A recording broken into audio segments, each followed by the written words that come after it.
Gracias a los que nos acompañan hoy domingo 21 de noviembre de 2021. Vamos a presentar un documental de casi una hora que se hizo en Medellín sobre la periodista Patricia Nieto. Es un homenaje muy merecido a una periodista que tiene una actividad multifacética como profesora de la Universidad de Antioquia, como periodista que ha escrito textos muy importantes y como escritora de varios libros. Como pasa frecuentemente con periodistas de Antioquia, son muy conocidos allá y mucho menos fuera de Antioquia en el resto del país. Por eso este documental es importante para que la gente que no conozca a Patricia Nieto la conozca a través de este trabajo y del trabajo muy importante que ella ha hecho a lo largo de los años. Los invitamos pues a seguir este documental. Muchas gracias.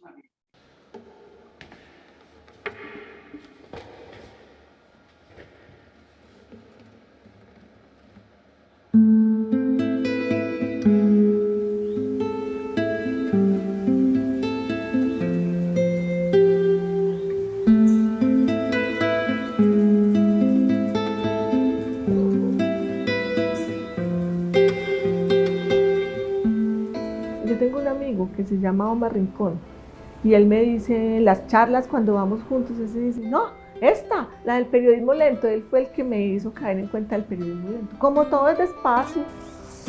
Estos son notas de las entrevistas y estas son 1000 versiones. 1, 2, 3, 4, 5, 6 y puede haber 7, 8, 9 versiones.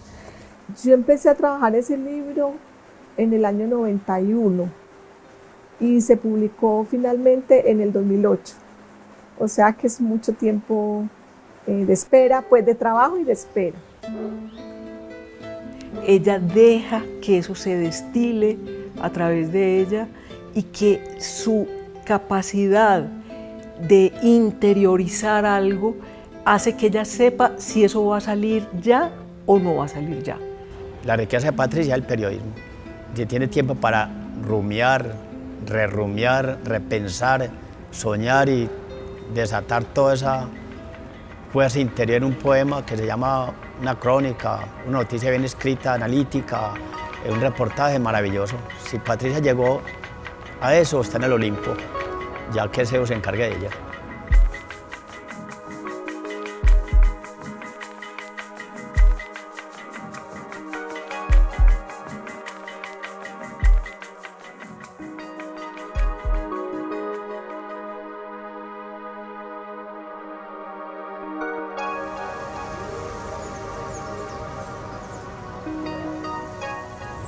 Yo nací en Sonsón, que es un pueblo que queda en el oriente de Antioquia. Nosotros nos contaban que Sonsón era pues como una repetición, un sonsonete, un son, que venía de las matas de maíz, de las plantas de maíz con el viento.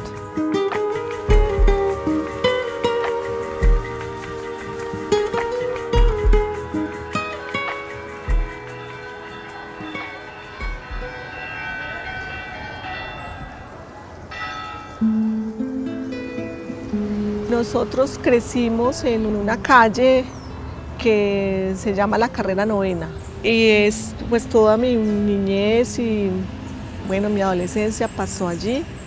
Nosotros íbamos por las tardes donde la abuela, pero salíamos de la casa de la abuela, bajábamos una pendiente y ahí doblábamos la esquina y ya seguía recto 2 o 3 cuadras hacia la casa de nosotros.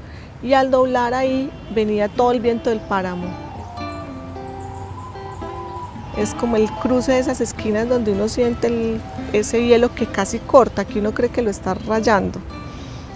Pero en ese momento mi papá nos cargaba como en la ruana y entonces era como que ahí el mundo volvía a estar estable. Yo aprendí a leer con mi mamá en la casa. Cuando yo entré a primero ya sabía leer, porque mi mamá nos había enseñado a leer en la casa. Y era un método muy entretenido porque era el método de recortar las letras del periódico y armar las palabras en cuadernos. La primera clase fue ancho y delgado. Y ese día de escuela yo lo tengo muy claro, o sea, cuando mi mamá me llevó, me entregó a la profesora y esa primera actividad del ancho y el delgado. Una compañera muy querida, yo me acuerdo que yo era más grande que ella, bajita, pero muy especial, una niña pues muy carismática. Yo entré muy chiquita a la secundaria de 10 años, entonces yo era la más chiquita y había una diferencia muy grande, mientras que las demás tenían 13 y yo tenía 10, entonces era una diferencia que en ese momento era muy grande. Creo que acá estamos todos, no falta ninguno. En el 84, Gloria Patricia era una niña muy responsable, respetuosa, cumplidora del deber, una de mis mejores compañeras. Tuvimos unas clases de historia, un profesor de historia que fue muy importante porque él acababa de estudiar, yo no sé si en la Universidad Nacional o en cuál, y él llegó y lo que proponía en el curso era una historia muy distinta a la que regularmente se enseñaba. Ese señor nos ponía, imagínate que en clases de sociales nos ponía a boxear. Traía guantes y nos ponía a boxear en clases de social. Entonces no había historia de Colombia en el sentido de fechas y héroes y eso, sino que él yo creo que nos puso más en una cosa de América Latina, que para nosotros eso no era tan claro. Y yo creo que ese curso en especial fue muy importante para mí, porque imagínense uno de 10 o de 11 años y nosotros leímos Las venas abiertas de América Latina y estábamos leyendo Caperucita Roja, pues era como, eso fue un brinco muy fuerte y yo creo que eso fue muy revelador para nosotros. Creo que lo que generó fue un dolor muy grande porque estaba hablando de una región y de una cantidad de personas como nosotros que estábamos ubicados en un lugar del mundo de una gran desigualdad y de una gran injusticia. Entonces, esto lo digo con las palabras de hoy, pero yo creo que en esa época era una tristeza, pues era un estado de conmoción y de saber que lo que estaba escrito ahí no era ficción. Y yo creo que ahí fue donde yo empecé a pensar que era bueno escribir las historias de otros, o sea, las historias de otras personas.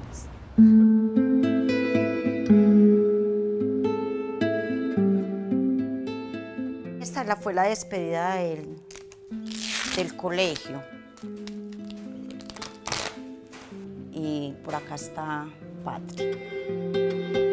1984, se graduó el 8 de diciembre del 84 y vean, aquí está. Nieto, Gloria Patricia.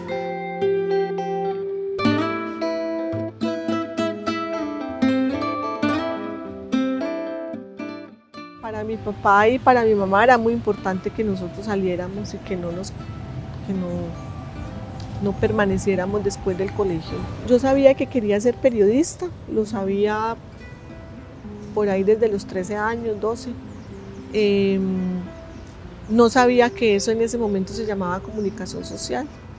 Y yo creo que fue por ahí a partir del tercer semestre que ya se iba como juntando los grupos y yo creo que nosotros logramos hacer lo que llamarían hoy una cohorte, un grupo muy compacto de personas que terminamos, pues que estudiamos juntos casi todo ese tiempo. Yo fui como la adoptada de ellos, claro, yo apenas estaba empezando la carrera, ellos ya iban con más de la mitad de la carrera, entonces de alguna manera yo siento que ellos eran ese grupo de estudiantes pilosos, juiciosos, aguerridos, de esos estudiantes que uno también cuando llega a la universidad admira. Me acogieron también en un proyecto en el que trabajamos muy bonito, de eso tenemos ejemplares de un periódico universitario que hicimos pues con con este grupito de ellos que se llamó Utópicos. Me encontré, esto fue un periódico que nosotros hicimos cuando estudiábamos. Yo encontré los 3 únicos números que hicimos. Y desde ahí la admiración y la comprensión y empezar a entender que Patricia, como muchos otros del grupo, pero de manera muy especial Patri, también por ser mujer y por todo lo que empezamos a compartir juntas, fue como un regalo de la vida, en todo, porque además era un modelo de persona, de amiga, de profesional. Yo me acuerdo mucho de ella, me acuerdo mucho porque no hablaba, porque era en silencio y uno se da cuenta que lo está escuchando. Una de las cualidades más grandes que le veo a Patricia como periodista es la escucha. Ella, ante todo, sabe escuchar. Entonces, en el área de periodismo de la universidad encontramos a Juan José Hoyos, que era un profesor, que era un reportero muy importante del tiempo.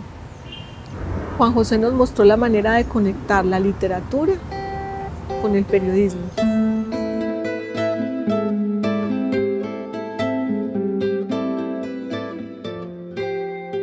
Todos creemos que el periodismo se ocupa de la realidad y la literatura se ocupa de la ficción. No, en realidad la literatura se ocupa de la vida, lo mismo que el periodismo. Lo que pasa es que la abordan desde distintas formas y en la literatura hay más licencias, en cambio en el periodismo no. Pero él nos mostró que el periodismo, con toda su disciplina, su técnica, sus limitaciones, era un gran escenario para contar historias de la vida real. Y yo creo que él fue el gran hallazgo que yo tuve en esa carrera.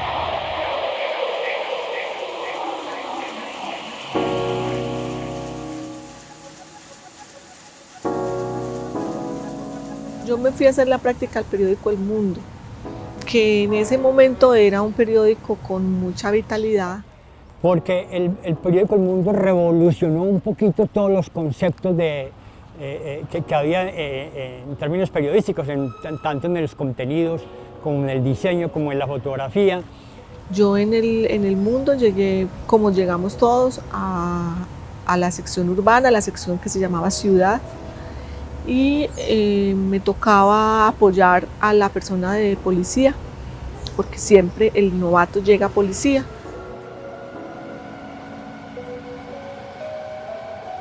Yo a Patricia tuve la oportunidad, creo, de tenerla a ella como compañera o referenciarla en la Universidad de Antioquia y más adelante tenerla como compañera ya en el periódico El Mundo. Y obviamente llegaba una niña nueva al periodismo, eso causaba de alguna manera un asombro, porque normalmente en esa época había como cierto machismo en las salas de redacción. Entonces El Mundo, yo creo que para mí fue el curso que no tuve en la universidad, que era conocer a Medellín, pero ahí sí de verdad, en unas facetas muy tenebrosas. Era el año 90, cuando yo llegué, finales del 90. Y a principios del año 91, en febrero, el cartel de Medellín detonó la bomba de la Macarena.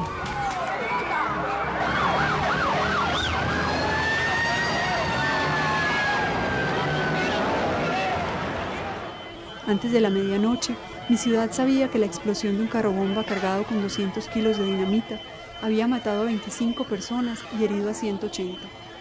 El siguiente fue un amanecer de llanto, de sirenas. Yo no es que me vine del periódico a cubrir esa vaina, es que yo estaba en la Macarena cuando el bombazo, inmediatamente nos devolvimos y encontramos el horror que nos tocó básicamente fotografiar y presenciar, que por poco nos toca, porque 2-3 minutos antes y nos coge ahí prácticamente la onda explosiva de la Macarena.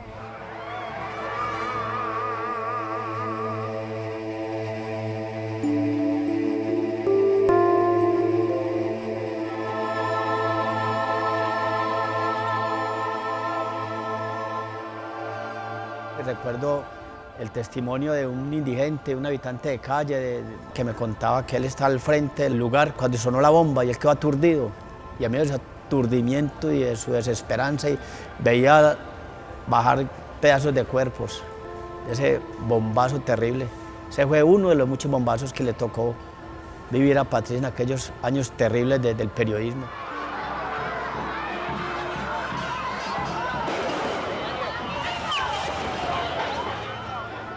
Todavía tengo en la memoria la imagen ceniza de las latas retorcidas, el humo oscuro saliendo de Renault 9 convertido en bomba, los rostros desencajados, las llamadas de auxilio, las trompetas en la hierba y al lado sus dueños, Bertulfo Rincón y Absalón Alzati, muertos.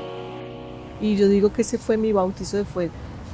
Yo tenía, ¿qué? 21 años, sin entrenamiento alguno, una cantidad de periodistas como yo tirados a la calle a cubrir eso. Entonces yo fui allí a la Macarena al otro día, no el día de la bomba, sino al día siguiente. Y me encontré una mano. Pues nos encontramos una mano. Luego me mandaron a la morgue, a lo que hoy decimos más elegantemente medicina legal, a hacer una lista, como un reporte de los cuerpos que estaban ahí que no habían sido reclamados. Y llegó una persona, yo creo que era una mujer un poco mayor que yo, no mucho, y le preguntó por alguien y el funcionario le dijo, bueno, es posible que esté aquí, y le mostró la foto. Entonces la persona dijo, yo creo que sí es. Entonces ella me miró y me dijo, usted me acompaña. Recuerdo que era de gancho, ella me tomó el brazo y entramos. La sombra en la que te perdiste, Lucho. El teléfono no se cansó de sonar y Martica de decir que su hermano no andaba por el barrio. Esa fue la música del domingo que se convirtió en un timbre de premonición. Otra vez al mediodía y de nuevo por la noche. Ustedes deberían buscar a Lucho porque es muy raro que no aparezca. Y lo que pasa es que a la novia ya la encontraron muerta. El olor de los químicos le saturó los pulmones y le revolvió las entrañas. El empleado de medicina legal no le mostró el camino porque ella parecía conocerlo a la perfección. Caminó menudito sobre las baldosas encharcadas, apoyada en el hombro de su prima. Ambas se desgarraron de terror. Ese fue el primer muerto que yo vi en mi vida. La prima era yo.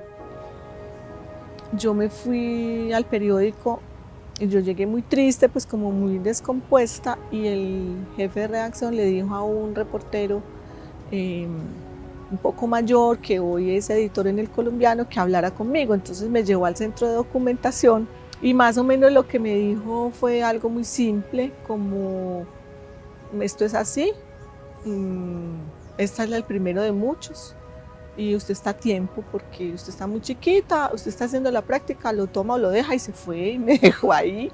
O sea, no hubo ninguna consolación ni un abracito, nada así duro.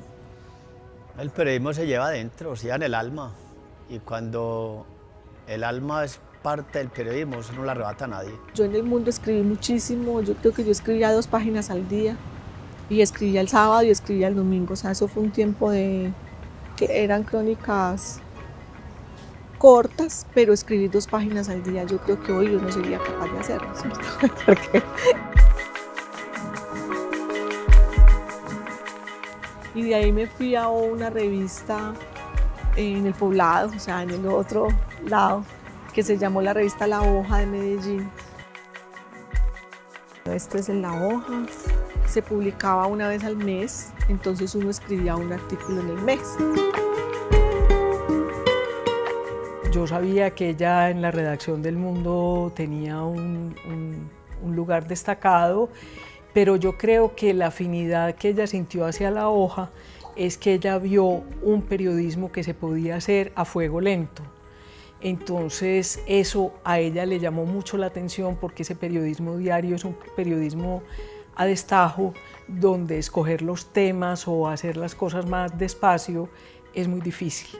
Entonces uno podría decir, El Mundo fue el trabajo callejero, La Hoja fue la escritura, fue venga, usted lo sabe hacer y usted se consigue las historias, pero hay que pulir esto, y esto hay que trabajarlo renglón por renglón. y hay que demorarse un mes haciendo 2 páginas y no haciendo 2 páginas en un día.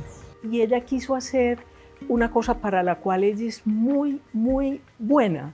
Se iba a un pueblo que estaba en ese momento azotado por una epidemia de tristeza, una tristeza que incluso inducía como al suicidio.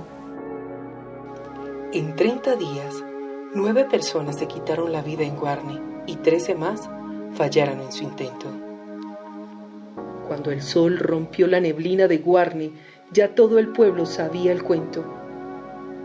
El fiscal local abría el proceso número 1000 para investigar la muerte. Los hombres gastaban sus minutos en inútiles conversaciones para recordar los nombres de las 4 mujeres que decidieron morir juntas en el Alto de la Virgen hace varios años. Los jóvenes comenzaron la mañana recordando al muchacho que se colgó de una cruz para ver a Dios. Yo no sé si fueron 4 años, si fueron 5 años o cuánto fue, pero a mí me parece que Patricia estuvo siempre en la hoja, que fueron 16 años de la hoja.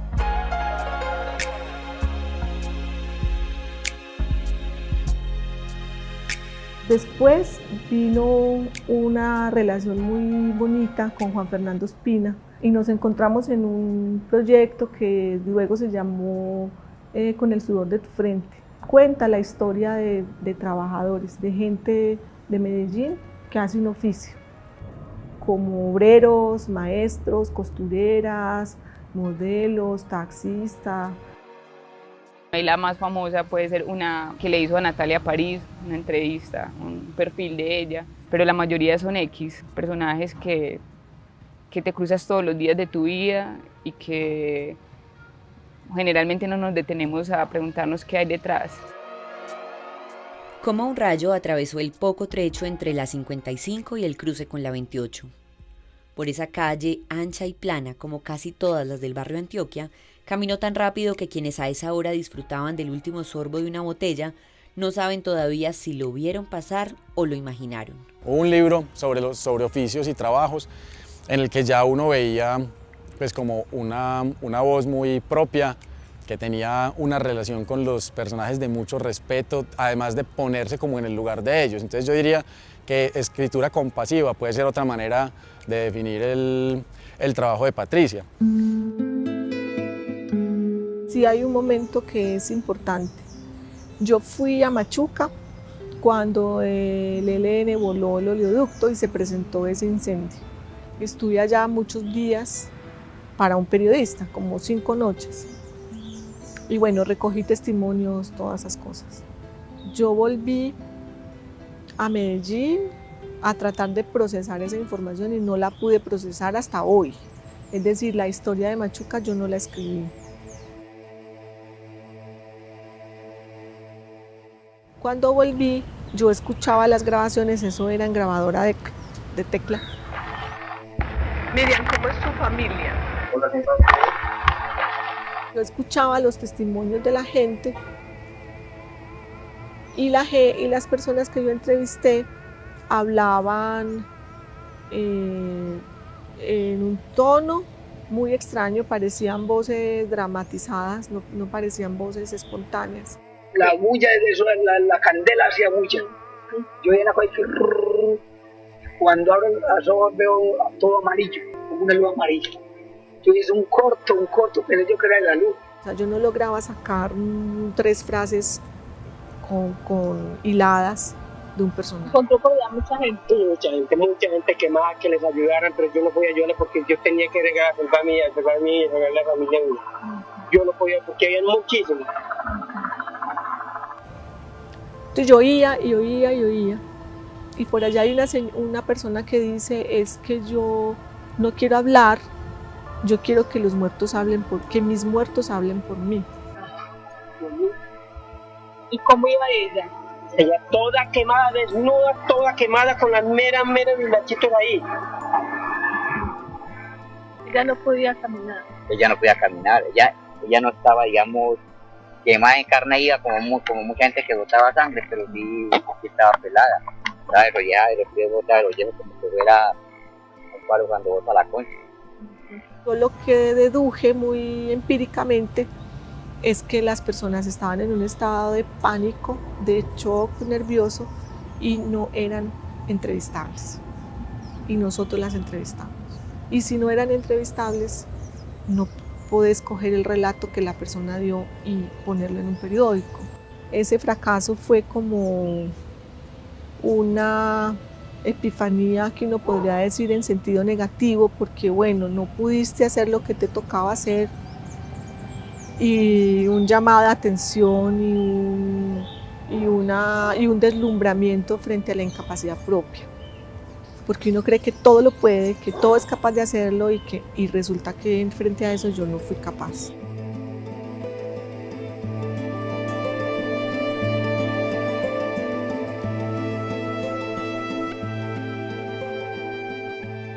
Haciendo una metáfora, yo diría que Patricia en ese momento fue una víctima más de lo de Machuca, ¿no es cierto? Y forzando un poco las palabras, yo diría, la guerra la machucó, la molió.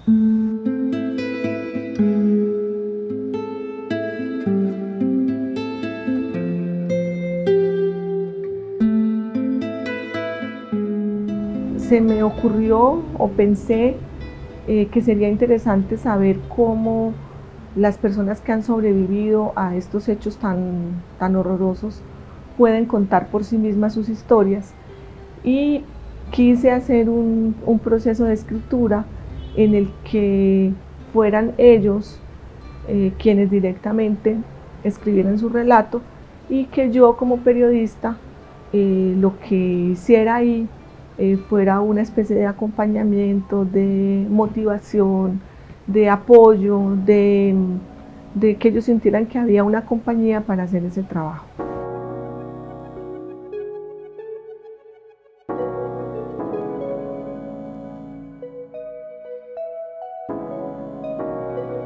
El casting fue un proceso muy difícil, porque en ese momento muchas personas que habían sufrido situaciones de conflicto no asumían ni que eran víctimas ni que eran sobrevivientes.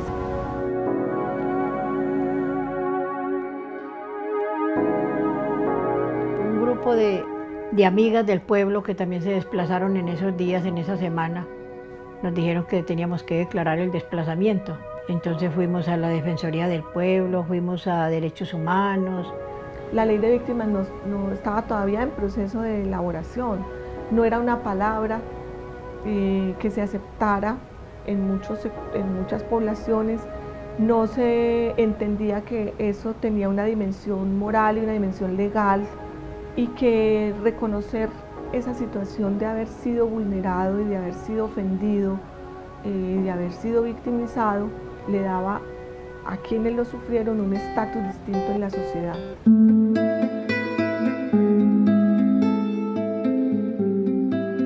Ya después nos llamaron que si quería participar en un grupo de personas que están desplazadas y víctimas de la violencia, que nos iban a dar unos talleres, que se iban a servir mucho, que íbamos a tener psicólogos. Escribieron la mayoría a mano, todos a mano, todos escribieron a mano. La libreta de Ana, que lamentablemente no la tenemos aquí. Sí. Vos la tenés. Es una libreta muy especial porque cada uno de nosotros tiene unas huellas y unos rasgos particulares para escribir.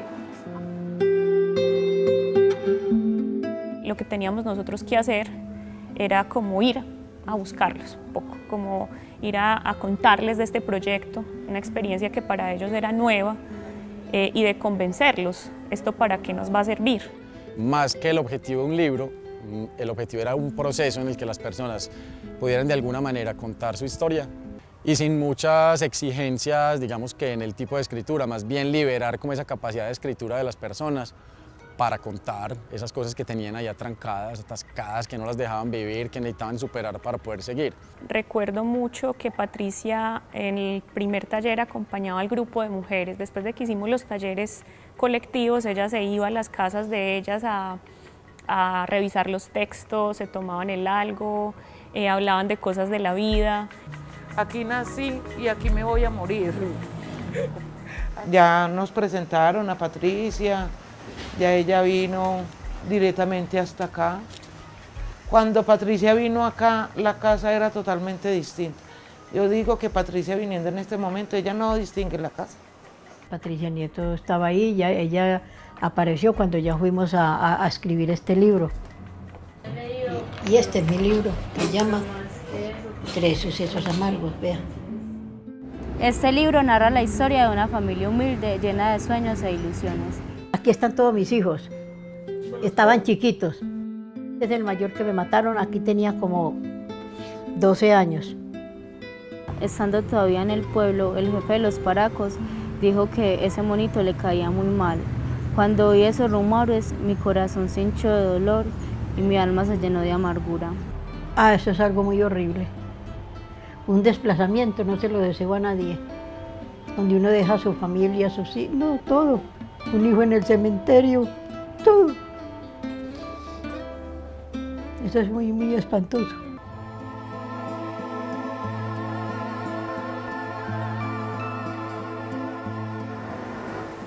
El poder, el hambre y el hampa son 3 cosas que vivimos en nuestro humilde hogar. Si fuera para escribir libros, habían como 7 más. Que de todas maneras fue como muy bonito, pero se lloró mucho. Nosotros todos, ¿cuál de todos lloramos más escribiendo este libro? Yo me sentí, ay no, qué dicha uno tener pues que haber escrito ese libro, no, que es una maravilla. Me sentí orgullosa de mí misma.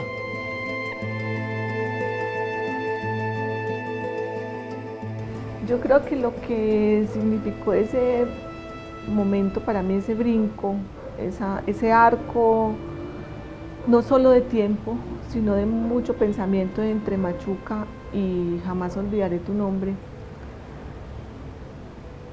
fue como aceptar que había un universo de trabajo con las personas, un poco más lento, más paciente, que en el que yo me sentía mucho mejor y que tenía que ver con la lentitud propia de los duelos. Era entender el tiempo de los otros. Estos son estudiantes, una salida de estudiantes, esto debe ser 2000, 2001, 2002.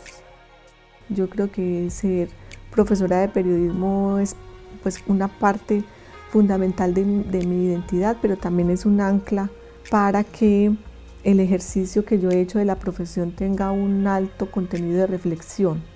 Entonces yo he asumido el trabajo de ser maestro como ese compañero de los jóvenes, de los más jóvenes, en el descubrimiento de las formas de ver la vida de otros y el descubrimiento de un lenguaje propio para contarla, apegado a los principios de la profesión. Fue una de esas profesoras que en el primer semestre me demostraron que había hecho una buena elección al decidir estudiar periodismo. Eran clases siempre muy particulares, nunca era como la clase frente al tablero y hablar y hablar y hablar, sino que ella siempre llegaba con recursos que le abrían a uno la mente, le hacían clic, desde una pequeña tarjeta con un fragmento hasta una pregunta que uno no se imagina que te van a hacer. Lo más fuerte y lo más enriquecedor con Patricia era el trabajo de clase y el acompañamiento que ella daba, porque no era la profesora pues que nos daba la clase y se perdía, sino que la oficina de Patricia de alguna manera era como una oficina de asesorías, de dudas, de angustias y lamentos de todos los retos a los que nos encontrábamos los estudiantes de periodismo. Yo creo que Patricia es la máxima expresión de la idea de que uno no enseña no solamente con lo que sabe, sino también con lo que es.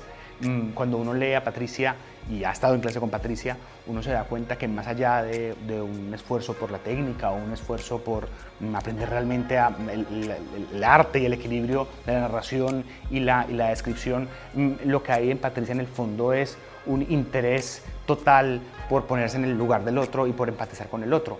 sí, fue como a través de la experiencia de ella darme cuenta, por aquí es la cosa, yo también quiero ser periodista, también quiero salir a la calle a buscar historias, también quiero contar y darle voz un poco a la gente que no la tiene, que es como una de las cosas que ella dice a la hora pues como de hacer su trabajo.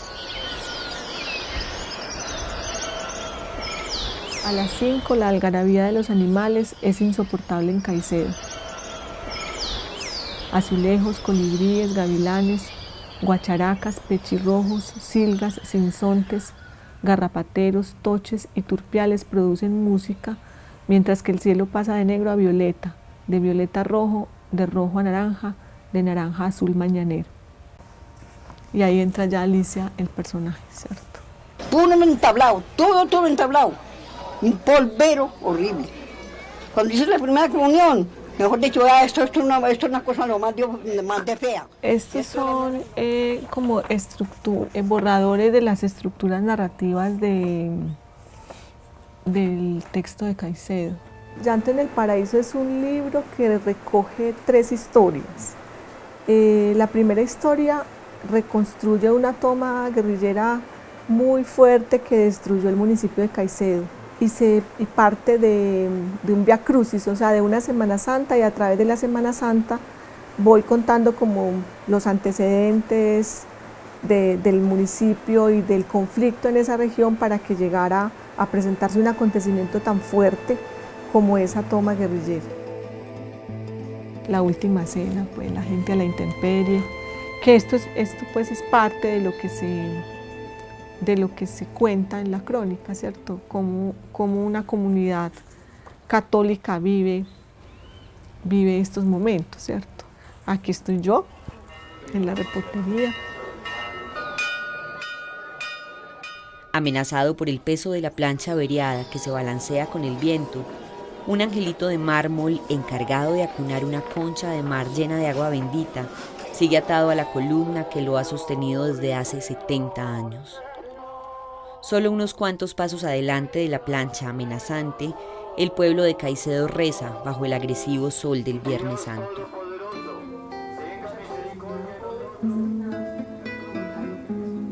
Nosotros yo creo que no nos ha gustado nada fácil, en la medida en que no es que nos queramos complicar la vida, sino que sabemos que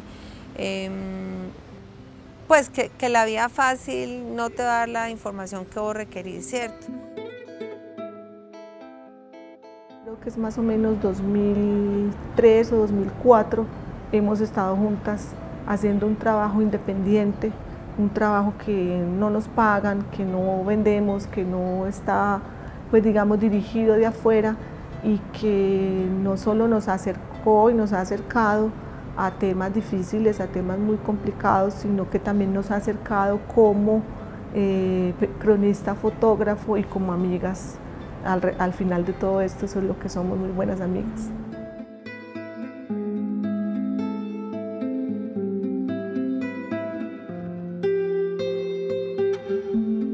Decidimos, yo creo que de alguna manera asumir el reto, pero porque somos mujeres, periodistas comprometidas, con una responsabilidad de contar y de confrontar y de enfrentar a través de lo que hacemos, ¿cierto? Hubo un trabajo que a nosotras nos convocó por un interés de ambas, un interés profesional, que es la búsqueda de las personas desaparecidas. Y en ese interés de buscar personajes que nos permitieran, a través de su trabajo cotidiano en la búsqueda de los desaparecidos, contar la ausencia y contar la desaparición, coincidimos en escoger unos casos, buscar esos casos, investigarlos. Porque ahí nos resuelve un problema de si contamos las dos historias de lo forense aparte o si contamos las historias de las búsquedas y de las víctimas en una. Y yo creo que pues para nosotros no podemos delegar las dos cosas. La inquietud fue eso, o sea, ¿cómo esta familia puede tener este cuerpo? Entonces empezamos a hacer un seguimiento forense, pero en el camino nos encontramos que lo importante de la historia era quiénes habían detrás de ese cuerpo, que era la familia, la historia de familia. Y nos conmovió mucho, porque es que realmente es un drama muy grande, porque es que no es solo la ruptura familiar, sino la ruptura social. Romelia Muriel se ha refugiado en una apacible soledad. A ese lugar, que es casa y estado espiritual, ha llegado después de un largo trasegar. Un par de zapatos desconchados y 10 carpetas de cartón deshechas por el ir y venir son los restos materiales de su esfuerzo. Los otros, los que están metidos dentro de su cuerpo, salen en forma de palabras suaves y lentas. Romelia es madre de 9 hijos y ha perdido a 2. Con ella entablamos una relación también como de amistad, como de familia, de muchos años. Entonces a Romelia la acompañamos inclusive al entierro de los hijos, estuvimos en el entierro de los hijos y se volvió pues una amiga, ¿cierto? Pues como de la familia. La inmersión, que es la técnica, la metodología del periodismo, dice hay que estar donde está él, hay que comer donde come él, hay que dormir donde duerme él, hay que escuchar la radio que él escucha, hay que arrullar a su bebé, hay que ir a su cementerio, hay que asistir a su boda, hay que ir a su procesión, hay que celebrar lo que él celebra. Eso solo se hace en el escenario donde el personaje despliega con mayor generosidad su personalidad.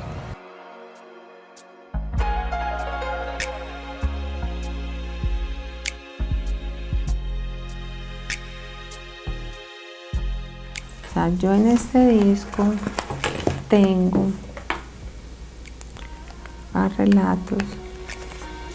Lo que hicimos fue meternos en el archivo de Natalia. Natalia tenía un archivo de 22, 25 años y decidimos entrar en ese archivo primero en el digital, que era el más fácil, y de ahí hacer una selección de fotos.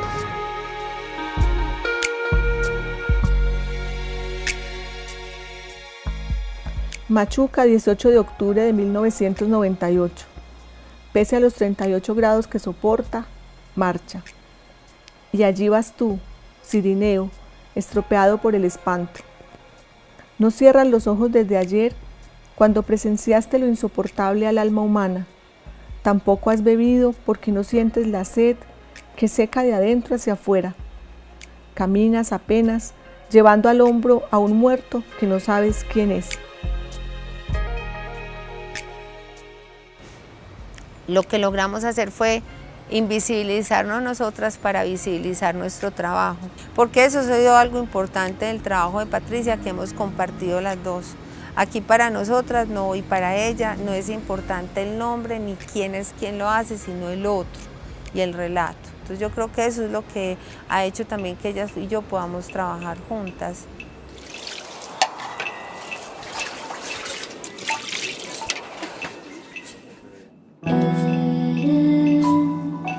Este es el tema de Irma.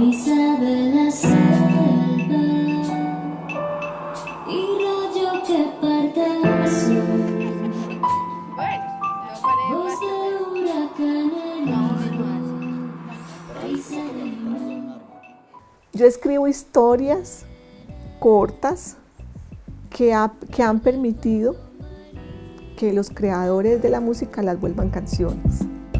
Gota de cielo enfurecido y pluma de halcón.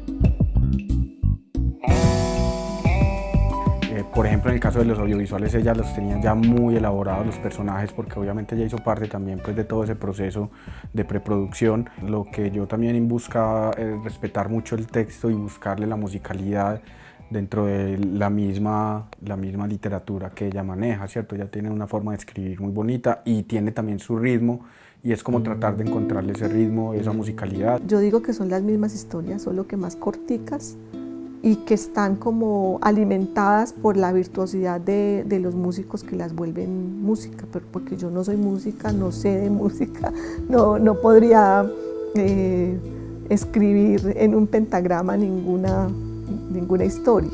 Entonces yo las escribo en letras y ellos las vuelven canciones.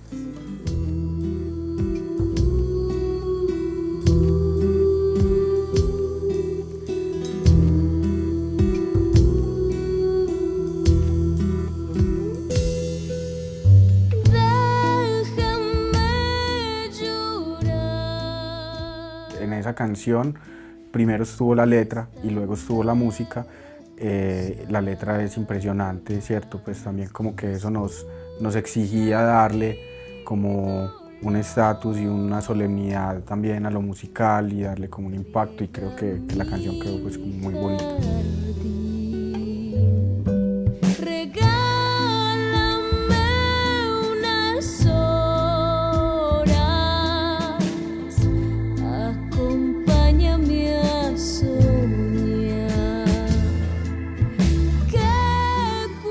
El Centro Nacional nos invitó a hacer ese documental. Yo creo que a eso se llegó porque llevábamos muchos años haciendo documentales, yo creo que más de 20 años trabajando en ese campo. ¿Quién ponemos el cuero de esta guerra loca? Los pobres campesinos. Nosotros somos los que estamos poniendo el cuero. Óigalo bien. El papel de la memoria es todo. El papel de la memoria es, no pasarán, es decir, no lograrán, por más que lo intenten, hacer borrón para que digamos que aquí no pasó nada. No pasarán. Creo que Patricia de muchas maneras ha sabido dar un ejemplo o marcar una pauta en lo que es realmente importante y a pesar de todo lo que le ha costado a ella, porque ella, uno la ve callada y uno ve que no toma protagonismo en el mundo del periodismo, pero Patricia también se ha tragado en silencio todos esos testimonios, todo ese dolor. Muchas veces cuando los testimonios se demoran tanto tiempo en salir o esos textos, que ella se demora tanto a veces en escribir, cuando ella está callada es porque está rumiando ese dolor, y ese dolor le ha costado silencios muy largos, soledades que a veces ella misma ha elegido.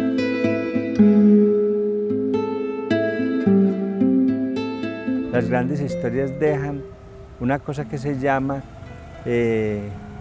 como la catarsis, o sea, el poder convertir el dolor en un sentimiento colectivo, en un sentimiento incluso que nos acerca más a la comprensión, a la solidaridad, a abrazarnos en el dolor, que a vengarnos, que a llenarnos de odio.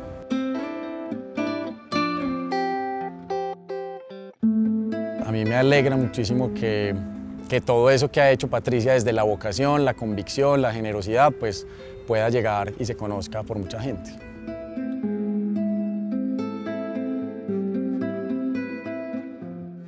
Creo que independiente que sea periodista y que sea muy buena en lo que hace, son como esos seres humanos que uno agradece que existen, ¿cierto?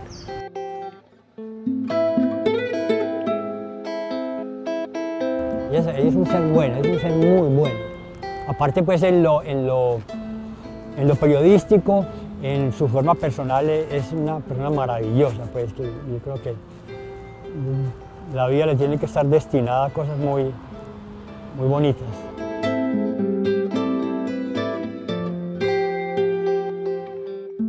Ahí estoy tomando las palabras de mi hija, que en estos días me dijo algo así: mamá, es que Patricia todo lo que hace es emprender proyectos nobles.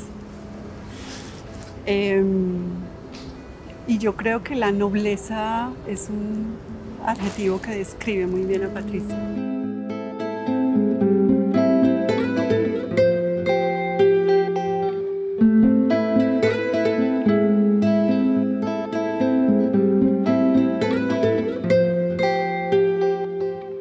Quisiera en nombre de las compañeras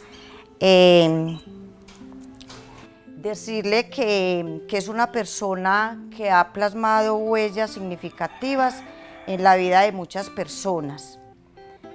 De estas personas que son golpeadas por los conflictos sociales y a quienes se acerca con su sencillez y humildad y nobleza, que la queremos mucho y la que recordamos mucho y queremos algún día nos podamos encontrar después de que pase todo esto.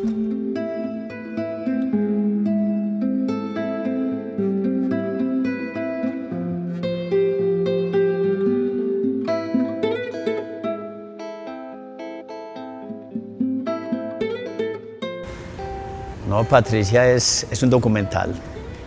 de principio a fin, desde que inició su trabajo en la universidad.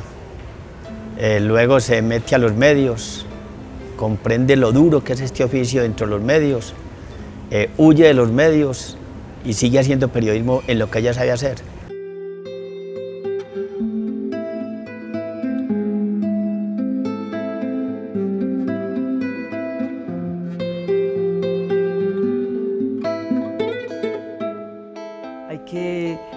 Hay que sacarla de donde esté, descubrirla, nombrarla, hacer que muchos otros la lean, le pregunten, la abracen, la quieran, la busquen. Patricia se lo merece todo. Creo que ese trabajo a mí me hace bien que terminarlo, que también me dignifica a mí en un oficio que yo escogí. Esa es una razón. Y la otra yo creo que es un poco más ética y tiene que ver con que, por un lado, yo pienso que esas historias hay que contarlas, no hay que silenciarlas, y que hay que contarlas de la manera más bella posible, para que puedan servir de luz y no de oscuridad.